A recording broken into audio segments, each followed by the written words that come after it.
السلام علیکم۔ امید ہے آپ سب خیریت سے ہوں گے۔ پیش خدمت ہے ناول محبت کی ہوس ایپیسوڈ 9۔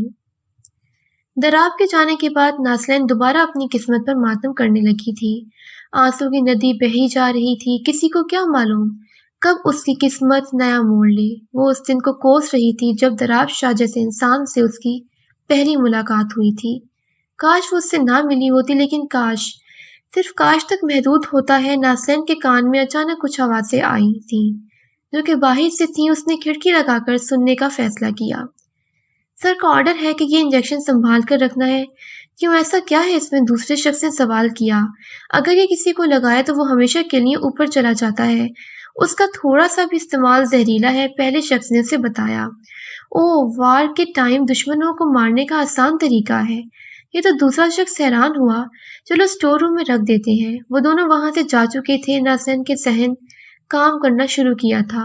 مجھے انجیکشن ہر صورت میں چاہیے۔ موت مجھے آسانی سے مل سکتی ہے، کم از کم اس روز روز کی ذلالت سے تو چھٹکارا ملے گا مجھے۔ میری حیثیت ایک غلام سے زیادہ نہیں ہے۔ مجھے یہ زندگی نہیں جینی۔ ناسلین کے دل میں گویا وسوسہ پیدا ہونے لگا تھا۔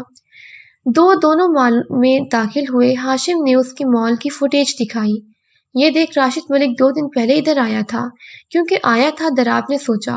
پتہ نہیں، لیکن اس سے ایک بات ثابت ہوئی ہے کہ وہ ہمارے آس پاس ہی ہے اور پلان بنا رہا ہے۔ ہاشم نے فوٹیج بند کی۔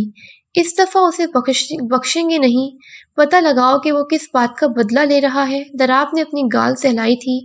کچھ دن سے اس کی داڑھی بڑھ چکی تھی۔ ایک اور بات بتانی تھی تجھے۔ ہاشم نے اسے متوجہ کیا۔ وٹ؟ تمہارا لیپ ٹاپ بھی ہیک ہوا تھا، اور یہ بہت پہلے کی بات ہے۔ او گاڈ! دراب شاک ہوا۔ ہاں، راشد کو ہماری ساری انفارمیشن مل چکی تھی۔ دراب نے مٹھی بھینچی تھی۔ اس کی رگیں اب ابھری تھیں۔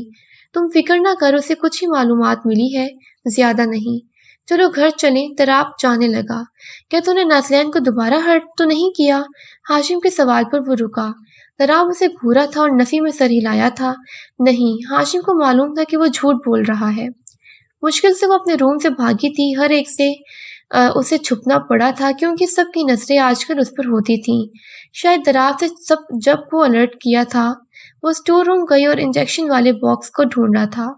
اس کے ہاتھ میں ایک انجیکشن تھا۔ اس کے بعد وہ روم میں آئی اور انجیکشن کو اپنی نس میں لگایا تھا، جس کی وجہ سے اس کے سارے جسم میں انجیکشن پھیل گیا۔ رات کو وہ دونوں گھر آئے۔ یار، میں ابھی دلشاد کو کال کر آیا، ہاشم نے مسکرا کر اسے کہا۔ چل جا، دراب نے اسے آنکھ ماری۔ ہیلو دلشاد، کہاں ہو تم؟ میں علیشا اور دانیال کے ساتھ ہوں، کسی کام سے۔ دوسری طرف سے جواب موصول ہوا۔ Okay, I love you. ہاشم نے بالوں میں انگلیاں پھنسائیں۔ لو یو ٹو ہاشم۔ اس پر ہاشم کا چہرہ شرماہٹ سے لال ہوا تھا۔ کوئی اندازہ نہیں لگا سکتا تھا کہ وہ بھی شرماتا ہے۔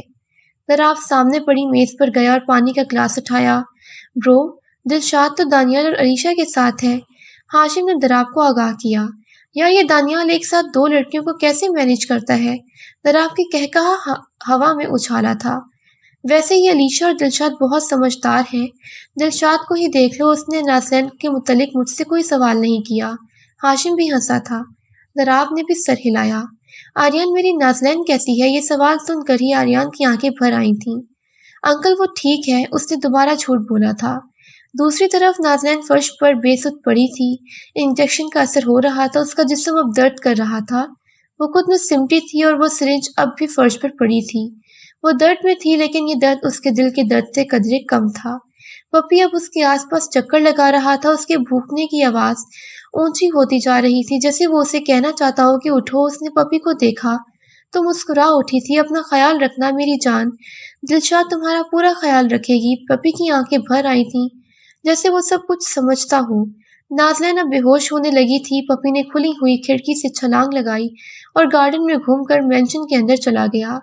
2 دنوں اس وقت کام کر رہے تھے جب اس کی نظر پپی پر پڑی، جو اب اس دونوں کے گرد چکر لگا کر بھونک رہا تھا۔ یہ ادھر کیسے آیا؟ میں نے تو اسے اس دن نازلین کے ساتھ ہاسپٹل میں دیکھا تھا۔ دراب چونکا۔ یہ کچھ بتانے کی کوشش کر رہا ہے۔ ہاشم نے پپی کی بھری آنکھوں کو دیکھا۔ دراب نے نوٹ کیا کہ اس پپی نے اس کی جینس کا کونا پکڑا ہوا تھا، جیسے کہیں لے جانا چاہتا ہو۔ وہ نیچے جھکا اور اس کو سہلایا۔ کیا ہوا ہے؟ تم بھونک کیوں رہے ہو؟ دراب نے اسے گھورا، جس پر پپی اب اوپر سیڑھیوں پر جانے لگا تھا۔